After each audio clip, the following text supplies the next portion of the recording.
ऐसे भी जब आप प्रभु की इच्छा के खिलाफ कुछ करते हैं, बाद में पछताते हो, ओ मैंने ये क्या कर दिया, ओ मैंने प्रभु के वचन के खिलाफ जाके अन्य जातियों में मैरिज कर ली, व्याकुल मन, ओ मैंने फैमिली के विरोध में आकर मूर्तियों के आगे घुटने टेक दिए, ओ मैंने प्रेशर में आके इस एजेंट पर बिलीव कर लिया, इस व्यक्ति पर विश्वास कर लिया। ओ आप व्याकुल होते हैं कई बार अपनी लाइफ में कुछ कदम करके, ओ अचानक आने वाले इस पाप से मैं ना नहीं कर पाया, पर बाद में आप पछताते हो, आप डरे हुए से, व्याकुल हुए से बन जाते हो। अब दाऊद ने यहोवा से कहा, यह काम जो मैंने किया है वह महापाप है, तो अब हे यहोवा अपने दास का अधर्म दूर कर, क्योंकि तुम मुझसे बड़ी मूर्खता हुई है। आप मसीह में चलते हो, कई बार बहुत मूर्खताई के काम करते हो अपनी अज्ञानता के कारण, इसलिए परमेश्वर नहीं चाहता आज आप अज्ञान रहें, इसलिए वो आपके सबसे कहां मूर्खता पैदा होती है? क्या मूर्खता आंखों में पैदा होती है? क्या मूर्खता हाथों में पैदा होती है? क्या मूर्खता आपके टांगों में, लातों में, पेट में पैदा होती है? कहां पैदा होती मूर्खता? आपके हृदय में, आपके मन में, आपके अंदर, आपके विचारों में, आपके मन में। और इसीलिए आप मूर्ख न रहें। आज से मैं आपको शिक्षा देनी शुरू करूंगा हृदय के बारे में। अपने हृदय पर मनन करना वचनों के द्वारा, हृदय के और वेदों को प्राप्त करना हृदय की बातों पर, ताकि जो आप गलतियां करके हृदय में दाऊद की तरह आपको व्याकुल ना होना पड़े और दंड ना पाना पड़े। हालेलुया। इतनी आशीष।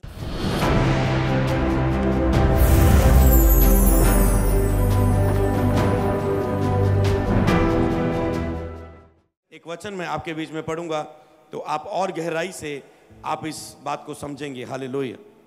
दूसरा सैमुअल उसका 24 अध्याय उसका 1 से लेके 25 तक। अगर आप नोट कर चुके अब आप बाइबल में खोलें। अगर हम इसके टॉपिक को पढ़े, यहां लिखा है दाऊद के द्वारा जनगणना कराना और उसका दंड भोगना। यहां पर दाऊद ने जनगणना की और उसने दंड भोगा। मान लो परमेश्वर आपको कहे युद्ध के लिए जा, मैं तुझे जिताऊंगा, और आप मान लो परमेश्वर और आप लोग गिनना शुरू कर दें, मेरे पास कितने सैनिक हैं, कितने ऊंट हैं, कितने घोड़े हैं, कितने रथ हैं, कितनी सेना है, और आप अकाउंटिंग करें, और परमेश्वर को आपको हृदय से क्रोधित वचन आए कि तुझे जब मैंने बोल दिया था कि मैं तुझे जिताऊंगा, तो तूने शरीर की बातों पर अपने बल की ओर ध्यान देना क्यों शुरू किया? ऐसे आपकी लाइफ में कई वक्त परमेश्वर आपको विश्वास का वचन देता है, आप कुछ बातों को विश्वास से रिसीव करते हैं, पर जब आप थोड़ा सा शारीरिक माहौल में चले जाते हैं तो आप उन बातों को अपने दिमाग से सोचने लग जाते हैं। मैं कितना कर्जा उठाऊं, मैं कितना लोन लूं, मैं किससे पैसे मांगूं? ओके, एक तो मैं मासी से मांगूंगा, एक तो मैं बलकार सिंह से मांगूंगा, एक मैं उस फाइनेंस कंपनी से इतना लोन ले लूंगा और इतना ऐसे कर लूंगा। फॉरेन जाने का सारा पूरा, कर्जे वाला ये पूरा, गर्द की किस्त पूरी। मतलब प्रभु आप कुछ विश्वास से रिसीव करें और उसमें आप अपना बल, अपनी सोच, अपनी समझ से, अपने विचारों से देखना शुरू कर दें तो आप विश्वास के उलट काम करते हैं। हालेलुया। कितने समझ रहे इस बात को? तो आपको उन बातों को आप कभी भी, लेकिन ना तो बल से ना शक्ति से, जो होगा खुदा की आत्मा से होगा। कई वक्त आप अपने बल से, अपनी नजर से, अपने तरीके से, अपनी सोच से, अपने विचार से उसे पूरा करने की कोशिश करते हो, उस योजना को जो खुदा ने दी है। जैसे अब्राहम ने बेबी प्लान किया कि नहीं, लगता है प्रतिज्ञा पूरी नहीं होगी, नौकरानी का सहारा लेते हैं। ऐसे बहुत सारे प्रभु की योजना पर विश्वास करके कार्य नहीं किया। तो यहां पर हम देखते हैं कि दाऊद द्वारा जनगणना कराना और उसका दंड भोगना। पढ़ेंगे एक आयत से, बाइबल में देखेंगे। अब यहोवा का कोप इस्राएलियों पर फिर भड़का और उसने दाऊद को उनकी हानि के लिए यह कहकर उबारा, इस्राएल और यहूदा की गिनती ले। इसलिए राजा ने योआब सेनापति से जो उसके पास था कहा, तू दान से बेर्शेबा तक रहने वाले सब इजरायली गोत्रों में इधर उधर घूम और तुम लोग प्रजा की गिनती लो, ताकि मैं जान लूं कि प्रजा की गिनती कितनी है। जो आपने राजा से कहा, प्रजा के लोग कितने भी क्यों ना हो, तेरा परमेश्वर यहोवा उसको 100 गुना बढ़ा देगा। कहता प्रजा के लोग कितने भी क्यों ना हो, तेरा परमेश्वर उसे 100 गुना बढ़ाने की शक्ति रखता है। और मेरा प्रभु राजा इसे अपनी आंखों से देखने भी पाए। परंतु हे मेरे प्रभु, हे मेरे राजा, ये बात तू क्यों चाहता है? तो भी राजा की आज्ञा योआब और सेनापति पर प्रबल हुई। अब योआब और सेनापति राजा के सन्मुख से इजरायली प्रजा की और गिनती करने को निकल गए। उन्होंने जर्दन पार जाकर एरियोन नगर की दाहिनी और डेरे खड़े किए, जो गाद की घाटी के मध्य में जाजेर की ओर है। तब वह गिलाद में और तहतीमिये देशी नामक देश में गए, फिर दयान को गए और चक्कर चलाकर सिदोन में पहुंचे। तब वह सोर नामक दृढ़गढ़ और हिब्बियों और कनानियों के सब नगरों में गए। उन्होंने यहूदा देश में दक्षिण में बेर्शेबा का दौरा निपटाया।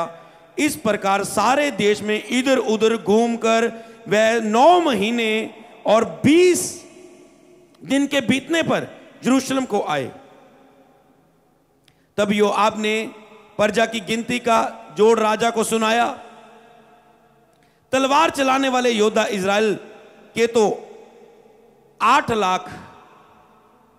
जब 8 लाख देखते, हम देखते कि जो फिल्मों में हमें सेना दिखती है लाखों में जो कॉपी करती है, तो वो बाइबल की कॉपी करती है।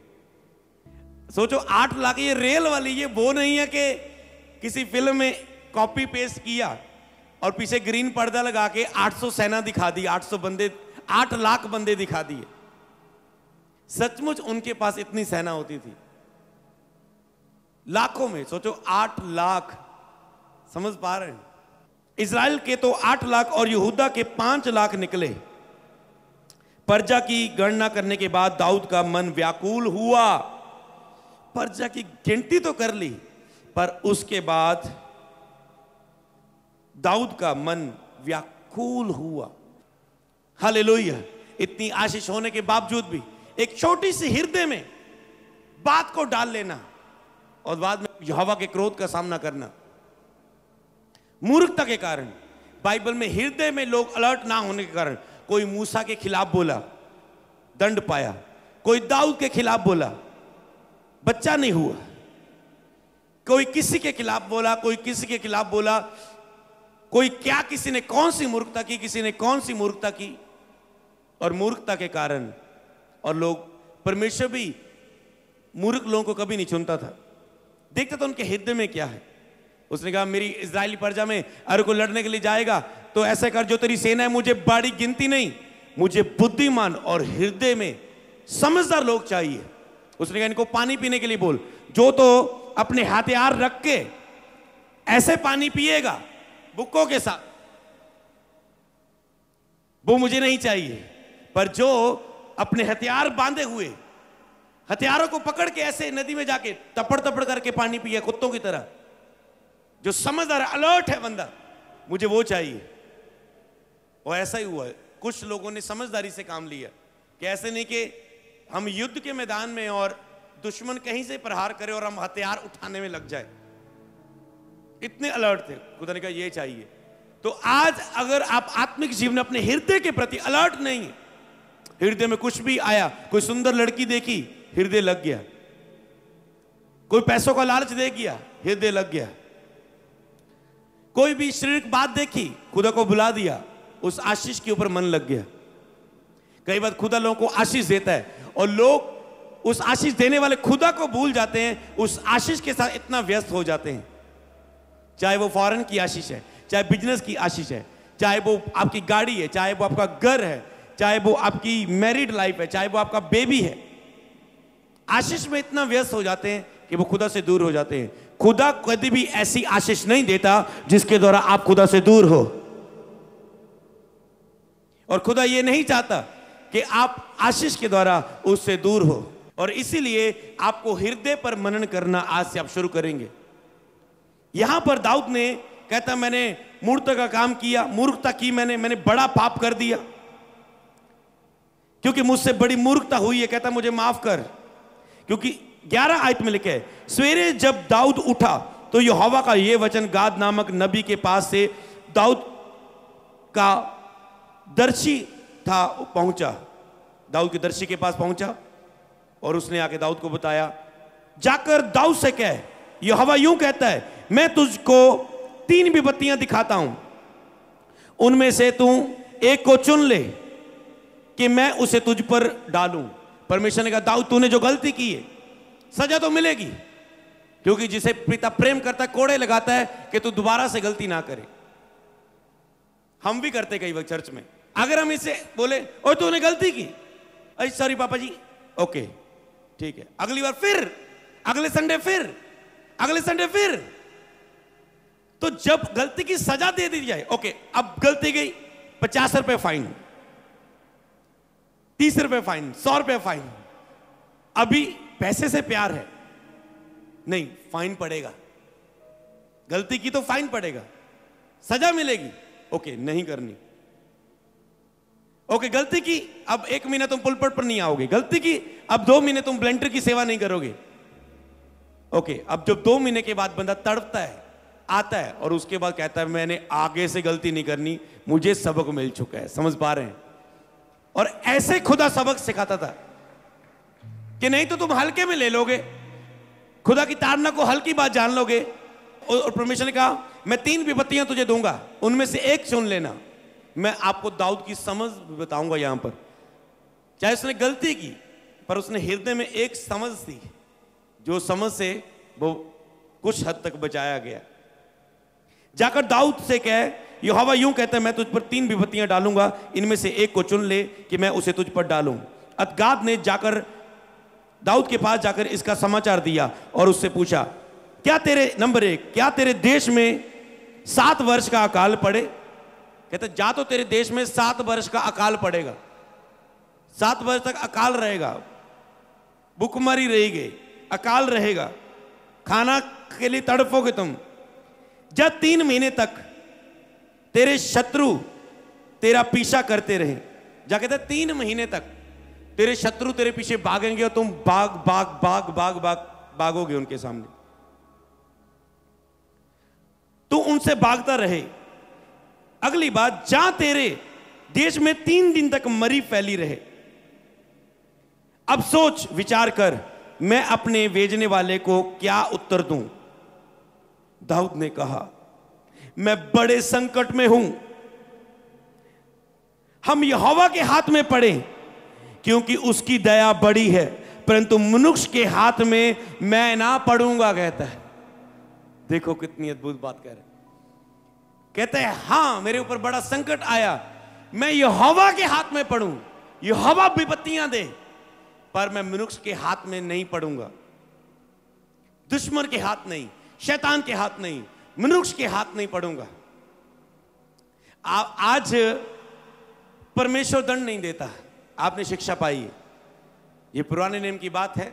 आज परमेश्वर कहता है मैं तुझे क्रूस पर जान के देके जा चुका हूं, अब मेरी आराधना करना, मुझे मानना तेरा ही फायदा है, मेरे वचनों को नहीं मानना, मुझसे भागना तेरा ही नुकसान है। तो तू चुन ले किसको चुनना है, आशीष को, श्राप को, स्वर्ग को, नरक को, आशीष को, भलाई को, सुख को, दुख को, किसको चुनना है, तेरी इच्छा है। तो जब आदम हवा ने फल खाया वो भी उनकी इच्छा थी, क्या करना है। तो परमेश्वर आपके हृदय के सामने इच्छाएं रखी होती है। आज एक व्यक्ति ज्यादा ब्लेस है, दूसरा कम ब्लेस है, इसमें परमेश्वर की इच्छा नहीं है, ये उसके हृदय की बातें हैं कि वो क्या चॉइस करता है अपने हृदय से, जो उसके चारों दिशाओं में हो रहा है। यीशु के सामने शैतान ने 3 हथियार यूज किए। जीसस क्राइस्ट क्या चॉइस कर रहे हैं, क्या बोलते हैं अपने हृदय से, क्या निकलता है हृदय से, वो डिसाइड करता है कि क्या होगा। उसके बाद शैतान भागेगा या क्या होगा। इसीलिए आप जिस माहौल में रहते हो, परमेश्वर आपके सामने इच्छा शक्ति रखता है कि तुम किसको चुनते हो। एक और संडे चर्च आना है, दूसरी ओर घर में रिश्तेदार आए हो, तुम किसको चुनते हो। एक और दशवांश बोना है, दूसरी ओर तेरे मंथली खर्चे हैं, तुम किसको चुनते हो। एक और पवित्रता ही है, दूसरी ओर पाप है, तुम किसको चुनते हो। तो ऐसे बहुत सारी बातें जिसको आप अपने लिए मनन कर सकते हैं। पर मैं आज एक व्यक्ति ज्यादा आशीष है, कम आशीष है, प्रभु की मर्जी नहीं। एक व्यक्ति ज्यादा ब्लेस है, एक व्यक्ति तंदुरुस्त है, दूसरा नहीं है। अभिषेक, अनॉइंटिंग, ब्लेसिंग, हाँ कुछ चीजें प्रभु ने अलग अलग हर एक को अलग अलग अंग दिए, अलग अलग ब्लेसिंग दी। हर एक चर्च को खुदा ने अलग अलग तरह की अनॉइंटिंग दी है, अलग अलग तरह के वरदान दिए, ताकि कोई ये ना कहे ये मुझसे बड़ा, ये मुझसे बड़ा, मेरे पास ये क्यों नहीं, वो क्यों नहीं। वो कहते जो तेरे पास है वो इसके पास नहीं, जो इसके पास है वो तेरे पास नहीं। जब यहां पर दाऊद ने चुना, कहता है आज अगर परमेश्वर अनुग्रहकारी है, परमेश्वर अगर आप गलती करते हैं, परमेश्वर तो आपको कुछ नहीं करेगा, पर वो अपनी सुरक्षा को उठा लेता है। फिर शैतान आपको तंग करता है, पर आपको क्या करना है। आज वेद की, अब आती है वेद की बात। ये स्टोरी थी, अब उसका वेद समझेंगे, आप नोट करेंगे, ये काम आएगा आपके हृदय में। और अब आपके ऊपर है, आप अपने हृदय से कैसी प्रार्थना करते हो। बाइबल में जब लोगों पर विपत्तियां आती थी, संकट आते थे, उनके ऊपर निर्भर था। मान लो हवा ने फल खाया, वो ये भी कहते थे प्रभु आई एम सॉरी, प्रभु मुझसे गलती होगी, मैं शैतान की बातों में आ गई। पर क्या कहा हवा ने, मैं नहीं खाया, मैंने सप नहीं खिलाता। ओके, हवा बंदे को पूछा, हां जी ये जो औरत तू मैंने देती है, इन्हें खिलाया। समझ पा रहे, ये उन पर निर्भर था कि वो क्या करते। समझ पाए। शाऊल ने गलती की, क्या किया, प्रभु ने सब कुछ मार दे, खत्म कर दे, वापस आना। ओके, स्टोरी आप जानते हैं। क्या किया, शाऊल ने भेड़ बकरियां ले आया कि मैं खुदा को भेंट चढ़ाऊं। लोगों ने फुसलाया, ले जा ले जा ले जा, अपने परमेश्वर को भेंट चढ़ा मांगे। लोगों की बातों में आ गया, मान ली। आज आप भी लोगों की बातों में आके कुछ भी बोल देते हो, किसी की गलती में खुद शामिल हो जाते हो। ओके, ये ले आया, परमेश्वर कहा शाऊल मुझे भेंटे नहीं, मुझे आज्ञाकारी चाहिए, मुझे ऑफरिंग नहीं, मुझे बेटे नहीं, बलिदान नहीं, मुझे आज्ञाकारी चाहिए। मैं क्या, मैंने नहीं कहा था सब कुछ खत्म कर, पर ये बकरियां मैं क्या कर रही यहां पर। उसने बातों को बनाया, इन्होंने मुझे फसला दिया, मैं इनकी बातों में आ गया, हे परमेश्वर। अब कहता है, शमूएल ने उसे बताया खुदा की आवाज को, अब तेरा राज्य तुझसे फाड़ दिया छीन के। कहता जैसे तूने मेरा कपड़ा, उसने उसे पकड़ा, कहता नहीं नहीं नहीं, उसे कपड़ा पकड़ा, फट गया उसका पीछे से। कहता जैसे ये कपड़ा फटा, तेरा राज्य फाड़ के छीन के तुझ किसी और को दे दिया जाएगा तो तुझसे उत्तम है। दाऊद के बारे में बात हो रही थी, आने वाले दाऊद के बारे में। तो शाऊल कह सकता था, उसका वो मुझसे गलती हो गई, शमूएल मेरी गलती को बताना ना, मुझसे ये गलती हो गई, लोगों में ना बताना। समझ क्या करी यार ये, कहां गया दिमाग, कहां गया हृदय। हृदय को काम में लाना आज से मैं आपको सिखाना शुरू करूंगा। फिर से बोल रहा हूं, हृदय था उसके पास, चॉइस इसके पास थी। क्या चॉइस करता है ये कहता है बातें बनाने लगा, अपनी इज्जत की परवाह है, झुकने की परवाह नहीं। अरे झुक जाता, खुदा माफी हो गई, प्लीज प्लीज प्लीज मैनू ना मरन दे दुश्मन देता, मैं मानदा परमेश्वर एक मौका दे, पर के देख ली, इतना टाइम चल लूंगा तेरे नाल। कुछ नहीं, हम्बलनेस, कोई दीनती नहीं, कह देता प्रभु जैसा भी हो कबूल कर ले प्लीज। दाऊद जैसा तो नहीं, अब्राहम जैसा विश्वास तो नहीं, और यूब जैसा तो नहीं हूं, पौलुस जैसा मरा तो नहीं हूं, कबूल कर ले ऐसा ही। अरे वो अनुग्रहकारी और दयालु है। शाऊल भूल गया उसकी दया को। क्रोध के शब्दों को सुन लिया। यहां पर दाऊद को पता चला, कहता तुझ पर विपत्तियां आएंगी, चुन ले। कहता प्रभु तेरे हाथ में पड़ना अच्छा है, अगर आनी ही है, पर दुश्मन और शैतान के हाथों नहीं, मनुष्य के हाथों नहीं। और परमेश्वर ने विपत्तियां देनी शुरू की। उससे आगे 14 आयत से आगे आप घर जाके पढ़ेंगे। विपत्तियां आई, चलती चलती चलती प्रभु पछताया, ओ नो, मुझसे देखा नहीं जा रहा है इतना नाश अपने लोगों का। वो कहते हैं मैं और नाश नहीं करूंगा। उसने अपना मन बदल लिया। तारीफ करो खुदा की। समझ पा रहे हैं तुम किसका चुनाव करते हो अपने हृदय से? अगर तेरे सामने ऐसी बातें आए तो हाँ बोलोगे तो फंसोगे, ना बोलोगे तो फंसोगे। तो विचकार में अगर कुछ बोलना है तो वो आपकी हृदय की बात होगी, वो आपकी बुद्धि और समझ कि आप कैसे कितना समझते हैं बाइबल को। हालेलुया।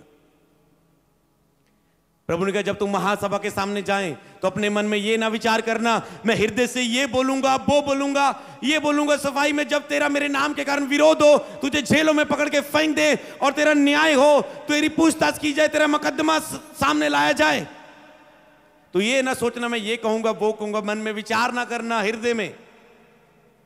उसी घड़ी तुझे पवित्र आत्मा के द्वारा वचन दिया जाएगा कि क्या बोलना है। सब बोले आमीन। तो अगर ये जुक्तियां बनाए, मैं इतना बोलूंगा, मैं ये बोलूंगा, मैं वो बोलूंगा। मान लो आप पुलिस वाले के सामने जा रहे हैं, आपका चालान कटने जा रहा है, आप लंबी चौड़ी स्टोरी लेके आए, सोच रहे हैं अब जा रहा हूं उसके पास में, रोक लिए, गाड़ी से निकलूंगा, ये बोलूंगा, वो बोलूंगा, ये बोलूंगा, वो बोलूंगा, और आपने बहुत कुछ बोला, और उनका तो रोज का काम है, वो तेरे झूठ को पकड़ लिया उसने, तेरी बातों को। पर एक कह रहा है हाँ जी सर जी, गलती तो हुई है, आपके हाथ में सजा देना या ना देना, आप जो बनता है करें, आगे से तो मैं ख्याल रखूंगा। वो कहता है यार बड़ा बंदा वधिया निकलिया, ऐदा दी गल तो पहली बार सुनी, चल यार। किसकी बात निकली? हृदय की बात। और आज एक व्यक्ति पर संकट है, दूसरे पर नहीं, ये व्यक्ति चॉइस करता है, परमेश्वर नहीं। बीते समय आपने देखा परमेश्वर की ओर से कोई दुख नहीं। अगर दुख आएगा तो वो आपके द्वारा आ सकता है, आपके कारण, आपके खुद के कारण, आपके हृदय में परमेश्वर की पहचान ना होने के कारण। और ये मैं बेस बना रहा हूं आज कि परमेश्वर के हृदय को पहचानना और अपना हृदय परमेश्वर के सामने कैसा लेके जाना, और फिर तुम सेम नहीं रहोगे यीशु मसीह के नाम में। हालेलुया। तो चॉइस की उसने खुदा के हाथ में। उसने पता है खुदा दयालु है, कृपालु है। हो सकता है कुछ चीजों में आप निर्बल रहे, आप लड़ाई को लड़ रहे हैं, एक हो सकता है बीते दिनों में कोई लोग, कुछ लोग, सभी नहीं, निर्बल रहे उस लड़ाई में। पर आपने क्या कहा यहां पर? आपको लगता है खुदा आज कबूल नहीं करेगा, पर क्या खुदा कह रहा है वचन और वर्शिप के द्वारा? तू जैसा भी है मैं तुझे कबूल करूंगा, क्योंकि मैं अनुग्रहकारी और दयालु परमेश्वर हूं। मेरा क्रोध क्षण भर का, मेरी दया सदा की है। आपके पास एक ऐसा दयालु खुदा है, तारीफ करो उस खुदा के लिए, उसकी दया के लिए। ओके, अब हम बढ़ेंगे आगे के भेदों की ओर। हालेलुया। हृदय आपका समझ रखता है, इसमें संपूर्ण समझ है। हृदय में भावनाएं है मनुष्य की, हृदय में इच्छा शक्ति है मनुष्य में, जिसका आप चुनाव करते हैं। हालेलुया। तो आपको क्या करना है? आपको परमेश्वर के पीछे चलने और उसके मार्गों पर को जानने के लिए मजबूत निर्णय लेने हैं कि आपको अपने हृदय से अब चुनाव करना। इच्छा, हृदय में इच्छा शक्ति है, भावना है। तो अगर आपको मजबूत निर्णय लेने होंगे परमेश्वर को जानने के लिए, तो आप अपने आत्मा में भरे जाने के लिए कितने सीरियस से आपको साबित करना होगा कि आपको आज से एक लक्ष्य लेना है कि परमेश्वर, मैं आत्मा से भरा जाना चाहता हूं, उसके लिए मुझे कोई भी मूल्य चुकाना पड़े मैं चुकाऊंगा। तो आप आत्मा से भरा हुआ जीवन जीना शुरू कर देंगे। मान लो कोई, अगर मैं चर्च में आज मैं अनाउंस कर दूं कि अगले संडे 4 बजे से जो पहले पहले आएगा सुबह 4 बजे उठ के, उसको 1-1 तोला सोना मिलेगा। सुनो सुनो, तो क्या होगा? मेरे ख्याल से सारा पिंडे चक लेना तुसी। और सारे 4 बजे तो पहले पहुंचे होने, पर चर्च तुम कितने बजे पहुंचते हो, समझ रहे ना। तो ये है मूल्य आत्मिकता के लिए। आत्मिक चीजें जो उससे ज्यादा मूल्यवान है सोने चांदी से, तुम उसको कितना कीमती समझते हो कि परमेश्वर में आत्मिक जीवन में उठने के लिए हर मूल्य देने के लिए तैयार हूं, हर कीमत चुकाने के लिए तैयार हूं। हालेलुया। जैसे एक सेवक ने बताया था कि उसने कहा कि अगर एक गिलास में आपको पानी का दूं कि मैं कहूंगा इसका 1 लाख रुपया मूल्य है, पानी पीना है, प्यास लगी है, 1 लाख रुपए मूल्य है इसका। आप कहेंगे परे हट, मुझे नहीं चाहिए 1 लाख का पानी का गिलास। पर वही आप रेगिस्तान में हो और आप घूम चुके सफर में, रेत ही रेत है, आप प्यासे हो और आप मरने पर आ चुके हो, और आपको अगर और आने वाले 2-3 मिनट पानी नहीं पिया, आप मर जाओगे प्यास के प्यासे। और कोई व्यक्ति आपको मिले, कहे अपना सब कुछ जितना भी है, पैसा तेरे पास, जो कुछ भी है तेरे नाम पर, जो भी तेरी प्रॉपर्टी है, सब कुछ मुझे देने का वायदा कर, तो मैं तुझे ये पानी दूंगा। क्या आप वो पानी लोगे? आप कहेंगे जान है तो जहान है, जिंदा रहे तो फिर कमा लेंगे। आप कहेंगे ले ले जो मेरा है, मुझे पानी पिला दे। कीमत समझे आप, वही आप जब जरूरत है तो आपको साबित करने, परमेश्वर मैं तेरे लिए इतना भूखा हूं, इतना प्यासा हूं, पर पवित्र आत्मा तुझसे भरने के लिए मुझे कोई भी मूल्य अदा करना पड़े, मैं करूंगा। मैं इतना प्यासा हूं उस आत्मिक जल के लिए। हालेलुया।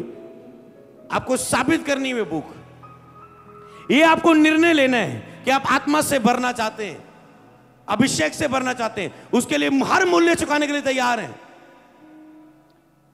सोचो एक व्यक्ति पाप में गिरा है और वो कहता है प्रभु जैसा भी हो कबूल कर ले, कबूल कर लिया, उसके बाद वो भूख ना दिखाए खुदा के लिए, प्यास ना दिखाए, हर मूल्य ना चुकाए आत्मा से भरने के लिए, कल वो फिर गिर जाएगा पाप में, फिर उसी लाइफ में चला जाएगा। समझ पा रहे हैं? और उसके बाद वो आपको ज्यादा नहीं दे पाएगा आगे अपनी लाइफ के लिए, क्योंकि वो विश्वास योग्य लोगों को ही देता है जो फेथफुल है। क्योंकि वचन में क्या लिखा है, एक कि तू प्रभु अपने, तो लिखा है उसके राज्य और धार्मिकता की खोज करो, ये सब वस्तु तुम्हें मिल जाएंगी। तो क्या करना है परमेश्वर के राज्य की, आत्मिक चीजों की, ये हृदय परमेश्वर का जानने की, रोज चर्च आके आराधना के गीतों के द्वारा, गवाहियों के द्वारा, लगातार खुदा के साथ समय बिताने के द्वारा उसके राज्य और धार्मिकता को खोज करना। कहते सब बातें, सब वस्तुएं पीछे पड़ के मिलेंगी। तो इसीलिए लिखा है तू प्रभु अपने परमेश्वर से सारे मन, मतलब सारे हृदय से, सारे प्राण, सारी शक्ति से प्रेम कर। पहला क्या आया? सारे हृदय से प्रेम कर, सारे हृदय से उसे खोज। ये निर्णय किसको लेना है? हमको। इच्छा शक्ति है, वो ही निर्धारित करती है आपका जीवन कैसा होगा। यही बाइबल मेरे पास है, यही आपके पास है। कौन कैसी इच्छा जाहिर करता है, किसके अंदर कैसी इच्छा शक्ति है। कोई तो इस पर दिन रात मनन करता है, जो कुछ इसमें लिखा है उसमें ध्यान करता है और उसके सब काम सफल होते हैं। कोई इसके लिए, इसके साथ बैठने के लिए, सब चीजों के साथ बैठने के लिए टाइम है, इसके साथ बैठने के लिए टाइम नहीं। तो अब जब दुख का समय आता है, कोई उसके साथ बैठने के लिए तैयार नहीं है। पर ये जिसके साथ तुम बैठने के लिए तैयार नहीं थे, फिर भी तेरे साथ बैठने के लिए तैयार है। समझ पाए? तो किसका चुनाव करना चाहोगे? जो तेरे काम आए। अंतिम दिनों में कठिन समय आएंगे, कोई काम नहीं आएगा, ना पैसा। कोरोना ने सारा कुछ डुबा मारा लोगों का। क्या कर लोगे तुम? रोक लोगे? तुम्हारा पैसा रोक लेगा इन चीजों को, मौत को, तेरे नुकसान को। अंतिम दिनों में कठिन समय आएंगे। आपके लिए अगर सबसे ज्यादा जरूरी है तो परमेश्वर के राज्य और धार्मिकता को, सच्चे परमेश्वर को पाना, खोजना, उसके हृदय को जानना और उसके सामने सही हृदय लेके जाना, यही आपके लिए आज के समय सबसे ज्यादा जरूरी है। हालेलुया। ये उस पानी के गिलास की तरह है आज के समय आपके लिए, कि अगर ये मिल गया आपको तो ठीक है, जीवित है। ये नहीं मिला तो सब कुछ बर्बाद हो जाएगा। हालेलुया। उसके राज्य के लिए अपनी भूख। तो आपको निर्णय लेना है, तो आपको अपनी गलतियों को मानते हुए अपने हृदय से निर्णय लेना है परमेश्वर की अभिलाषाओं के लिए। हालेलुया। आपको अपनी गलतियों को मानते हुए जो भी आपने हृदय में रहते की हुई है, आपके हृदय में चल रहा है, उसके लिए माफी मांगते हुए परमेश्वर के सामने आपको जाना है। हालेलुया। सबसे अधिक अपने मन की रक्षा मतलब कि आप एक सुरक्षित मार्ग में हैं, परमेश्वर के नीचे हैं। मन की रक्षा ना करना मतलब आप सुरक्षा को खो रहे हैं। परमेश्वर बुरा तो नहीं करेगा आपके साथ, पर अगर आप मन की रक्षा नहीं करेंगे कि जो मन इन चीजों से भरा हुआ है, दुष्टता, लुचपन, निंदा, अभिमान, मूर्खता, अगर मन इन अशुद्ध चीजों से भरा हुआ है तो परमेश्वर ऐसे हृदय में नहीं रहता। आप सुरक्षा को खोते हैं अपनी लाइफ में। यह कहता है नीति वचन उसका 7 अध्याय उसकी 24 से 27 तक, अब हे मेरे पुत्रों मेरी सुनो और मेरी बातों पर मन लगाओ। आज जो आप सुन रहे हो आपको इस पर मन लगाना है। तो हृदय केवल सुनना नहीं होता है, हृदय एक लगाने वाली चीज है। हृदय को लगाया जाता है। जो आप सुन रहे हैं, वचन को सुन रहे हैं, बातों को सुन रहे हैं, उस पर अपने हृदय को लगाना। तो लिखो हृदय को लगाना, उसके वचनों पर लगाना, उसकी बातों पर हृदय को लगाना। अगर आपका हृदय लगा नहीं उन बातों पर तो हृदय में कोई चमत्कार नहीं होगा, क्योंकि चमत्कार बाहरी शरीर में पैदा नहीं होते, चमत्कार होते हैं हृदय में। जैसे कोई हृदय में, एक औरत कहती है कि मैं उसके वस्त्र को छू लूंगी मैं चंगी हो जाऊंगी, उसने अपने हृदय में पाला तो वो चंगी होगी। जैसे नए लोग आते हैं वो अपने हृदय में कहते हैं प्रभु इन गवाहियों को सुन के मेरे हृदय में ये विश्वास बन गया, अगर तू इन्हें चंगा कर सकता है तो मुझे भी करेगा, मैं चर्च आना नहीं छोड़ूंगी, तू चंगा करे चाहे ना, तू मेरा परमेश्वर है, मैं तुझ में बनी रहूंगी, आज से तू ही मेरा परमेश्वर है। ओके, हृदय में कुछ हो गया, इसके यीशु की दीवानी होगी और इसका मतलब बाहरी रूप में चमत्कार प्रकट होने के लिए इसका हृदय, इसका शरीर तैयार है। हालेलुया। ऐसे चमत्कार पैदा होता है हृदय से। मेरी बातों पर मन लगाओ, तेरा मन ऐसी स्त्री के मार्ग की ओर से फिरे, उसकी डगरों में भूल कर भी ना जाना। कहता है स्त्री की ओर से, गलत देखने की ओर, लड़कियों के पीछे, स्त्री के पीछे भागने से तुम भूल कर भी ना जाना। मतलब परमेश्वर की बात, वचन अलर्ट करता है शारीरिकता में ना जाने के लिए। आगे लिखा है 26 आयत में, क्योंकि बहुत से लोग उनके द्वारा मारे पड़े हैं, उनके घात की वो एक बड़ी संख्या होगी। उसका घर अधोलोक का मार्ग है और वह मृत्यु के घर में पहुंचाता है। तो कहता तुम मृत्यु में, मौत में अगर प्रवेश करना नहीं चाहते तो तुम उन चीजों से बच के रहना, अपना हृदय किसी स्त्री पर ना लगाना। आज आपको लग रहा है मैं जवानी हूं, मैं ऐश कर रहा हूं, तुम स्कूल टाइम में हो, किसी और पर निगाह लगाए हो है, जबकि वो तेरा मैरिज पार्टनर नहीं है, तेरा लाइफ पार्टनर नहीं है, तेरा हेल्पर नहीं है। तुम कॉलेज में गए, तूने किसी और के साथ फ्रेंडशिप की, ओके, वो भी तेरा मैरिज पार्टनर नहीं था, तुम सोचते ये पवित्र रिश्ता है। कॉलेज के बाद तुम बिजनेस में गए, वहां पर तूने किसी के साथ रिलेशनशिप रखी, जबकि वो भी तेरा लाइफ पार्टनर नहीं था। तूने राइट समय का इंतजार नहीं किया। राइट समय में क्या होना था कि तेरी फैमिली एक अच्छा रिश्ता तुझे लेके आने वाली थी, जो तुझसे मेल खाए, खुदा की ओर से आने वाला था, और जो तुझसे मेल खाए और जिसके द्वारा तुम आशीष होते। तो उससे पहले, समय से पहले जूत, अभी आपका कुछ चॉइस करने का टाइम नहीं, अभी बचे रहो, क्योंकि अभी जो आएगा वो शैतान की ओर से आएगा। होता है ना 18 से 30 साल तक जूत की एज, कि 18 साल पे आपकी बोट बनती है, ड्राइविंग, आप गाड़ी चला सकते हो, आप जवान हो गए हो। तो इसमें तुम इधर उधर मत मुंह मारो, मत देखो, राइट टाइम का वेट करो और राइट चीज, राइट ब्लेसिंग, राइट रिश्ता तुम्हारी जीवन में आएगा। अब दूसरा टॉपिक, अब जो आप सीख रहे हैं, हृदय पर शिक्षा पाएंगे और उसके वेदों को पाएंगे और आपको पता चलेगा परमेश्वर के सामने कैसा हृदय लेके जाना है, किस बात के लिए कैसा हृदय होना चाहिए, किस बात के लिए कैसा हृदय के द्वारा चुनाव होना चाहिए। क्योंकि बाइबल में बड़े बड़े ज्ञानी लोग, सुलेमान बुद्धिमान, वो गलतियां कई बार कर गया। तो तुम अपने हृदय से कितनी गलतियां कर सकते हो। कहता अपनी भूल चूको कौन समझ सकता है। इसीलिए तुझे ये शिक्षा पानी है, सीखना है, और इसके लिए भूखे और प्यासे रहना। कोई मीटिंग मिस नहीं करनी, जब भी लाइव भी आओ आपको मिस नहीं करना, और आपको इस शिक्षा में आगे बढ़ना है, जुड़ना है। हालेलुया।